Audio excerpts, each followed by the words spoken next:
Dave O'Connell sitting in for John, and we're joined in studio by Ruairí McKiernan. He's the Galway Bay CEO of the Irish Development Education Association, or IDEA, and he's just back from Seoul in South Korea after addressing a major international conference on peace, democracy and education, where he was the only Irish speaker. Ruairí, you're very welcome. Thanks very much. The studio. Tell us a bit more. So, you mentioned IDEA. It's the Irish Development Education Association. We're a representative organisation of over 100 individual and organisational members involved in global citizenship education, which is promoting people to be aware of the world they live in, to kind of join the dots between environmental issues, equality, justice, sustainability, human rights, inequality and so on, and then really to see their role as to how they can affect change. So we know about education, geography, history, maths, Irish, English, all very important, not taking anything away from them. But as you just heard from a previous news item, to kind of think about the world beyond Ireland and to see how the world beyond Ireland is interconnected, whether it be conflict, economics, environment. So we've a huge range of members working throughout schools, primary, secondary and then tertiary, and then into youth reach centres and all across. So IDEA's role is to support them through training, capacity, advocacy and policy. And ultimately it's about promoting a better world and also helping people see that they have the power to affect change. Yeah, I mean, which nobody could be against any of that, but it's a hugely broad. I mean, it is. What have you left off that list? I know. Ireland winning the World Cup in soccer or something. No pressure. No, we don't do soccer, and we certainly wouldn't take on the Irish soccer team. No. You can only solve global poverty. You can't solve Irish soccer. But look, the history is full of, it's full of tragedy, it's full of suffering, and the world is currently right now, as we know. But it's also full of stories and testimonies and examples of people creating change. And ultimately, it's why many of us are here, because people made the effort. They made the effort to found schools, colleges, community groups, volunteering organisations, to work for peace and justice in Ireland and across the world to alleviate poverty. So it's about kind of promoting hope as well, but hope that is not a false hope based on agency and power, and to realise that people do have the power. And isn't that the thing? Because the conference we're talking about, conference on global citizenship education, and I'm quoting the figures, over 300 global delegates from 51 countries. So there's nothing small about this in terms of either the ambition or the scale. No, and nor should there be, because as we all know from any headline on any day, the turbulence in the world now is no small thing, and it can lead to a sense of despair and looking away and sort of feeling that we might want to retreat into ourselves or into our own country.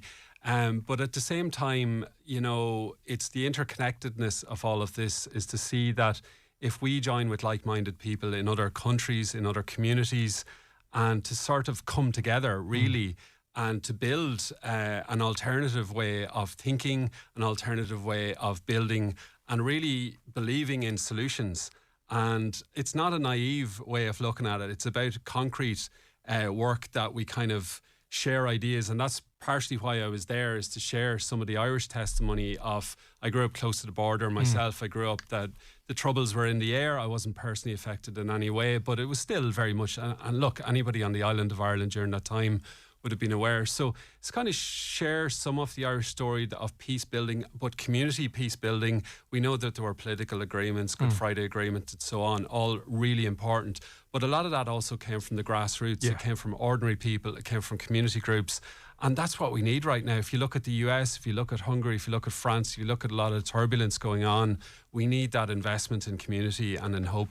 So almost as a microcosm, as you say, when you look at something like Northern Ireland, because I'm old enough to think this is never going to be solved, and that we're better off walking away, as in we're far enough away, let's not be worrying about this thing. But if our government didn't get involved, but more importantly, if ordinary people didn't recognise that there has to be another way, and you may never love your neighbour, but you've got to live beside your neighbour, and using that as a concrete example to see how does that expand into a global context. Is that really what you were dealing with? Yeah, it's an interesting example you talk about of your neighbour, because it sort of reminded me a little bit of kind of Christianity, but no matter what religion or background or value base you're from, but I think we can all sort of coalesce around a general sense of kindness and decency and being together. And what we see in certain instances in countries, and unfortunately examples closer to home now increasingly, where the neighbour is being pointed at and attacked if they don't look like them, if they're from a different religion or race. And that sort of division is going to get nobody anywhere fast. It's going to lead to greater division. We've seen many civil wars throughout history, indeed in our own country, and we can't kind of be complacent about that kind of level of division. So it's to try and remind ourselves of the kindness and decency that is innate in all humanity. And you're taking it away from politics. Like, this is not a political movement. No. It's citizenship. It's a global citizenship. Absolutely. It's fully endorsed and supported by the Irish Government, Department of Foreign Affairs, Irish Aid, and in fact it crosses across educational for sustainable development. And in fact, we're very much aligned with many of the Irish government's policies on all of this, and it's to do with international policies as well. So we're not flying the flag for any particular ideology or party or cause. It's about humanity ultimately. Are you preaching to the converted? I would be very honest with you and say sometimes and too often we are, and that's where we need to look critically at ourselves to say, are we just hanging out with ourselves and patting ourselves on the back? And clearly I think the evidence around us suggests that, yeah, there is a lot of progress and a lot of good progress to be made in Ireland and around the world, but we're also losing a lot of ground as well when you look at conflict, war and division and inequality for that matter. And so we do need to reach across, which is why I really welcome the opportunity to chat to yourself and listeners, whether they agree with me or not, is just to even have a conversation and to But it'd be very consider difficult to disagree with you. Sorry, I would say, says I, but it would be very. I'm sure there's somebody listening. Oh, I'm sure there are, and yeah. I'm sure they'll be waving flags and banners, not outside your house, but on the streets. There is always that danger that a very vocal, very small minority somehow seems to dictate the agenda, when in fact that's not true. Yeah, I mean, they do say that about polarisation, is that it can be 5% or even 2% on the fringes of either side of the spectrum that can be creating the most noise and the most pressure. And I was saying that to somebody recently who was talking about, you know, the noise that's out there in the world. And I said, sometimes you have to just step back and actually turn off the internet. I mean, I'm a huge fan of the internet. It's great for sharing, it's great for connecting, it's great for education. But at the same time, when we get back and sit with each other one-on-one, we don't necessarily sit around screaming at each other, do we?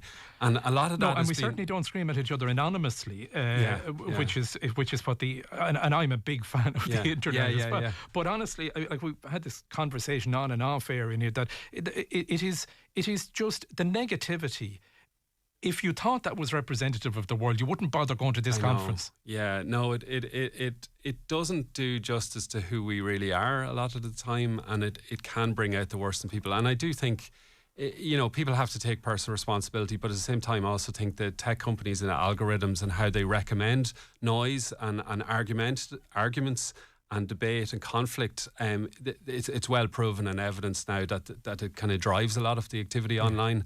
And so I do think there's a social responsibility there that needs to be taken more seriously when it leads to threats against politicians or others that we've seen recently. But yeah, I would encourage people to take a step back sometimes. And I've been there myself years ago on Twitter and that, and you'd want to kind of give out a lot or whatever. And we all have that little bit of drive in us that wants to give out. But on another level, I think practicing some degree of mindfulness and pause and breathing and stepping back is often a good thing. Yeah. Well, what about in terms of people who honestly would like to get involved in a movement like you're talking about? What can they do? Well, we have some great Galway members as it is. We have Alive at University of Galway, the ARD Family Resource Centre and Youth Work Ireland in Galway, and a couple of great lecturers, Sue Ming Koo and Catherine Moore in the university as well. So there's lots of Galway activity that people could plug into. But I would encourage people to look at any kind of community volunteering, whether it be on a local issue or a global issue, whether members of ours include Trócaire, Concern, Eco UNESCO. There's so many bodies, so many groups, and if you go to IDEAonline.ie, you'll see our members there. But it goes beyond us as well. There's a whole world of opportunity out there for people to get involved in things. And standing still shouldn't be an option for us, or ignoring this, because that just creates the vacuum or lets others take the space. I think so, yeah. I do recognise and appreciate that people have very, very busy, pressurised, demanding, stressful lives often. But I do think there's often some way of finding 5 minutes or half an hour or a couple hours in the week or the month to be part of something. And it's not just about giving back. It's about being part of something that can give you energy and give you hope and give you drive to believe that you're part of creating a different world and a better world. And that is a kind of a win-win for everyone. It should be, and I honestly, without sounding patronised, I hugely admire your passion for it, because there isn't enough of that in the world. What happens as a result of Seoul? What's the next step? Or yeah, it's a good question. So Seoul's interesting, given that people might be aware of the Korean War, and it was only 70 years ago. There was huge loss and devastation in that country. And now South Korea in particular, well, North Korea is a different case, but the South is really becoming a voice for peace in the world, a voice for democracy. They've had recent challenges. But part of my hope is that South Korea and Ireland can kind of coalesce and join forces more, but to join other countries together in building a movement of hope, a movement of change, beyond the axis that we're seeing now coming out of certain countries that is about closing down borders, closing down division and turning against each other. I think we should be turning towards each other and seeing how we can cooperate better on the world stage through dialogue, through multilateralism. And so, it's about maintaining those networks and connections that I developed from many countries across Asia and the South Pacific. I'm in touch with them daily through email, and kind of learning from each other ultimately. I mean, and also it strikes me that through our history, Ireland as a nation has punched above its weight when it comes to things like this. I think so too. I mean, sometimes I think we need to be careful about cheering ourselves too much, because we can get carried away. Yeah. But we have gone through a lot, and hopefully we've learned a lot from it, particularly around peace building. But I do think there's an innate solidarity there around suffering and injustice and oppression, and particularly the level of investment and energy and care for the people of Palestine going through a horrendous extermination, let's say what it is now, and genocide right now. And, I'll just maybe give a tiny spotlight to a Galway woman, Sarah Clancy, who's a well-known poet, who's now on a flotilla boat with Greta Thunberg, Liam Cunningham and many, many others towards Gaza. And what are they trying to do? They're trying to deliver aid. Yeah. There's nothing political. They're trying to feed people. Yeah. They're trying to feed babies. They're trying to feed innocent, because they're all. So Sarah is someone, as people might know. She is putting her words into action, and I think we can all find some small way of doing that. Yeah, and that's it. It is with small steps, and then altogether it takes a bigger step forward. Yeah. Ruairí McKiernan, it's been a pleasure talking to you. I know we scratched on the surface of an awful lot, but if people want to find out more, IDEAonline.ie, is that? That's it. That's it. Okay. Well, Ruairí, thanks a million for joining us this morning. We'll take a break.